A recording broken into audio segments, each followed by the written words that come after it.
গ্রামে থাকার প্রকৃত অর্থ যদি বুঝতে চান, গ্রামের প্রকৃত মজা যদি দেখতে চান, তাহলে আজকের এই ভিডিওটি আপনাদেরকে দেখতে হবে। একদম স্কিপ না করে শুরু থেকে শেষ পর্যন্ত যদি দেখেন, তাহলে বুঝতে পারবেন গ্রামে থাকার মধ্যে শান্তি, গ্রামের মজা, গ্রামের প্রশান্তি, গ্রামের সব কিছু। দেখতে পাচ্ছেন বর্তমানে আমি আছি একটি পুকুরের সামনে। এই পুকুরের ওয়েদারটা জাস্ট দেখুন, মনে হচ্ছে আকাশটা যেন সম্পূর্ণটাই নেমে এসেছে এই পুকুরে, এত সুন্দর লাগছে। আসলে ছুটির দিনগুলোতে বা গ্রীষ্মের সময়গুলোতে একদম মাঝ দুপুরে আপনি যদি এই সুন্দর আবহাওয়া উপভোগ করতে না পারেন, তাহলে বাংলাদেশের প্রকৃত অর্থটাই আপনি বুঝতে পারবেন না, দেখতে পারবেন না। সেজন্যই মূলত আজকে চলে এসেছি আপনাদের সামনে এই সুন্দর দৃশ্যটি নিয়ে।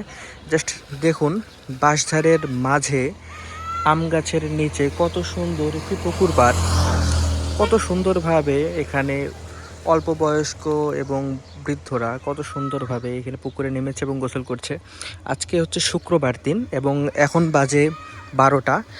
নামাজের প্রস্তুতির অংশ হিসেবে সবাই এখানে মূলত গোসল করছে, কিন্তু এখানে যেই অল্প বয়সী ছেলে মেয়েদেরকে দেখছেন, তারা কিন্তু প্রত্যেকটি দিন, বছরের প্রতিটি দিন, মাসের প্রতিটি দিন হোক, গ্রীষ্ম, বর্ষা, শরৎ, হেমন্ত, শীত, বসন্ত, যখনই হোক না কেন, তারা কিন্তু এই পুকুরে তাদের অবসর সময় কাটায়। গ্রীষ্মের সময়গুলোতে বিশেষ করে অধিকাংশ সময় তারা এখানে থাকে এবং বর্ষার সময়গুলোতে তাদের তো আনন্দের কোনো শেষ নেই। আমি যে জায়গাটাতে স্পেশালি বর্তমানে এসেছি, এর আশপাশে দেখতে পাবেন প্রচুর ডোবা, পুকুর থেকে শুরু করে অনেক কিছু। আমি জায়গাটা শিফট করে এখন ওই দিকে যাওয়ার চেষ্টা করব, যেন ওই দিক থেকে আপনাদেরকে অনেক ভালো একটা ভিউ দিতে পারি। এখান থেকেই যথেষ্ট সুন্দর লাগছে দেখতে, কিন্তু আমি যদি অ্যাঙ্গেলটা চেঞ্জ করি তাহলে হয়তো দেখতে আরও সুন্দর লাগবে। তাই কথা না বাড়িয়ে আমি মূলত এখন সেদিকেই চলে যাচ্ছি। আপনাদের সামনে সম্পূর্ণ সৌন্দর্যটা তুলে ধরার জন্যই যাচ্ছি মূলত সেদিকে। আমার লক্ষ্য উদ্দেশ্যর মধ্যে অন্যতম যা থাকে, যে আপনাদের সামনে গ্রামের ঐতিহ্য, সংস্কৃতি, গ্রামের আনন্দ, প্রকৃতি, আবহাওয়া, অবকাঠামো এগুলো তুলে ধরা। এগুলো তুলে ধরতে আমি সর্বদাই সচেষ্ট। তাই এই প্রখর রোদের মধ্যে বেলা 12টায় আমি বর্তমান বের হয়েছি। রোদের তীব্রতা এত বেশি যে আমি হাতের মধ্যে যে ফোনটা ধরে রেখেছি, ফোনটা অতিরিক্ত গরম হয়ে যাচ্ছে। আপনারা তো জানেন যে অ্যাপেল ডিভাইস যেগুলো থাকে ওগুলো এক্সট্রিম হিট জেনারেট করে ভিডিও করার সময়, স্পেশালি যখন আপনি ভর দুপুরে ভিডিওগুলো করবেন, তখন তো সেটা বলার আর কমতি রাখে না যে আসলে কতটুকু হিট জেনারেট করতে পারে। তারপরও আপনাদের সামনে এই সুন্দর দৃশ্যগুলো তুলে ধরার জন্যই মূলত আমার এই যাত্রা। সর্বোচ্চ চেষ্টা করছি সুন্দরভাবে এই মুহূর্তগুলোকে আপনাদের সামনে তুলে ধরার জন্য। এখন আমি ঠিক তাদের কাছাকাছি চলে এসেছি এবং যদি আপনারা দেখেন কতটা সুন্দর লাগছে, এই দেখেন একটা আম গাছ। এই আম গাছের নিচে বসে তারা সব সময় খেলাধুলা করে। আর এখন যেহেতু পানি জমেছে, তাই খেলাধুলা করার সুযোগ যদিও কম, তারা পুকুরটাকেই তাদের খেলার বা বিনোদন কেন্দ্রের একটা উৎস হিসেবে বেছে নিয়েছে। দেখতেই পাচ্ছেন কত সুন্দর লাগছে। আসলে এই সৌন্দর্য আপনি যদি এখানে না আসেন কখনোই উপভোগ করতে পারবেন না। এরা যখন একবার পুকুরে নামে, ঘন্টার পর ঘন্টা এখানে তারা এত সুন্দরভাবে অতিবাহিত করে দেয়, যেটা কেউ মনে হয় কোনো পিকনিক স্পট, টুরিস্ট স্পট বা যে কোনো পর্যটন কেন্দ্রেও এত সুন্দর সময় অতিবাহিত করতে পারে না। সেই জায়গা থেকে দেখতেই পাচ্ছেন তাদের কোন ঠাসা ভিড়। এখানে বেশ কয়েকজন এখানে আছে।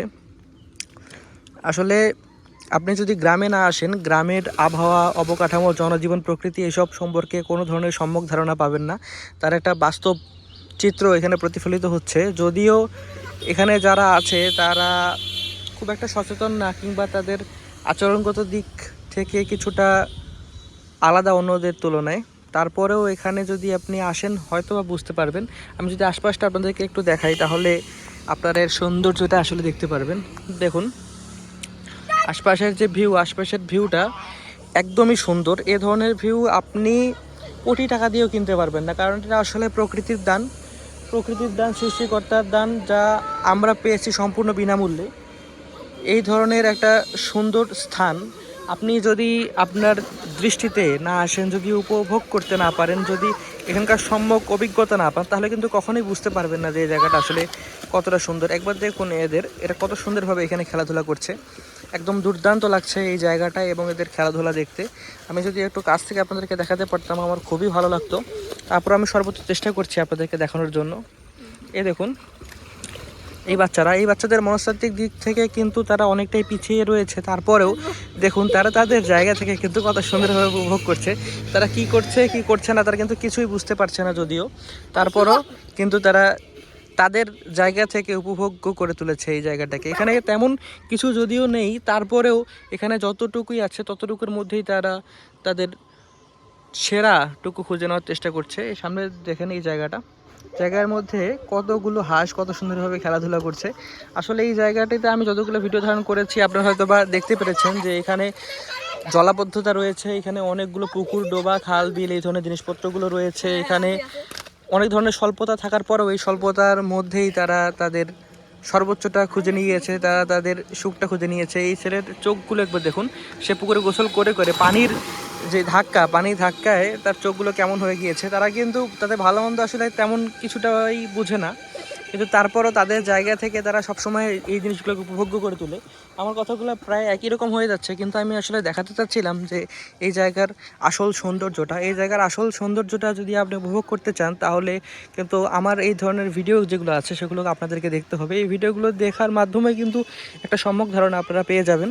যদি আমার ভিডিওগুলো পছন্দ করে থাকেন অবশ্যই আমাদের সাথেই থাকবেন, লাইক, কমেন্ট, শেয়ার, সাবস্ক্রাইব করবেন, যেন আমরা নিত্য নতুন ভিডিওগুলো আপনাদের সামনে সুন্দরভাবে নিয়ে আসতে পারি। সবাই ভালো থাকবেন। আসসালামু আলাইকুম।